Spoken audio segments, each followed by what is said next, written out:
అనగా అనగా ఒక అల్లరి పిల్లవాడు చీమల పుట్టలో వేలు పెట్టినందుకు ఒక చేప ఎండలేదట. ఆ కథ ఏమిటంటే, అనగా అనగా ఒక రాజు. ఆ రాజుకు 7 కొడుకులు. ఒకరోజు వాళ్ళు వేటకు వెళ్లారు. 7 చేపలు తెచ్చారు. వాటిని ఎండలో పెట్టారు. అందులో ఒక చేప ఎండలేదు. చేపా చేపా, నువ్వు ఎందుకు ఎండలేదు అని అడిగారు రాజుగారి కొడుకులు. నాకు గడ్డిమోపు అడ్డం వచ్చింది అంది చేప. గడ్డిమోపు గడ్డిమోపు, నువ్వు చేపకు ఎందుకు అడ్డం వచ్చావు అని అడిగారు రాజుగారి కొడుకులు.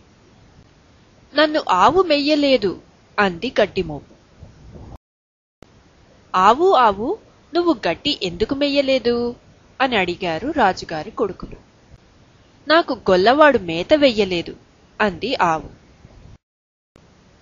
గొల్లవాడా గొల్లవాడా, నువ్వు ఆవుకు మేత ఎందుకు వెయ్యలేదు అని అడిగారు రాజుగారి కొడుకులు.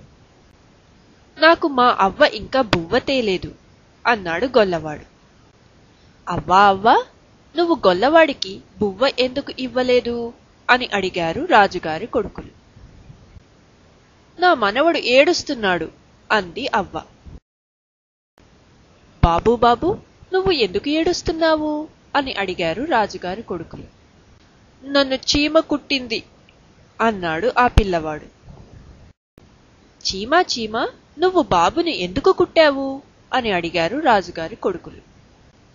మరి అల్లరి పిల్లవాడు నా బంగారు పుట్టలో వేలు పెడితే నేను కుట్టనా అని అడిగింది చీమ. అప్పుడు రాజుగారి కొడుకులు అల్లరి పిల్లాడికి చీమల పుట్టలో వేలు పెట్టొద్దని బుద్ధి చెప్పారు. లడ్డూ ఇచ్చి ఏడుపు మానిపించారు. అది చూసి అవ్వ సంతోషించింది. గొల్లవాడికి బువ్వ తీసుకెళ్ళింది. గొల్లవాడి ఆకలి తీరింది. గొల్లవాడు ఆవుకు మేత వేశాడు. గడ్డిమోపు అడ్డం జరిగింది. చేప ఎండింది. పని జరిగింది. కథ సుఖాంతం అయ్యింది.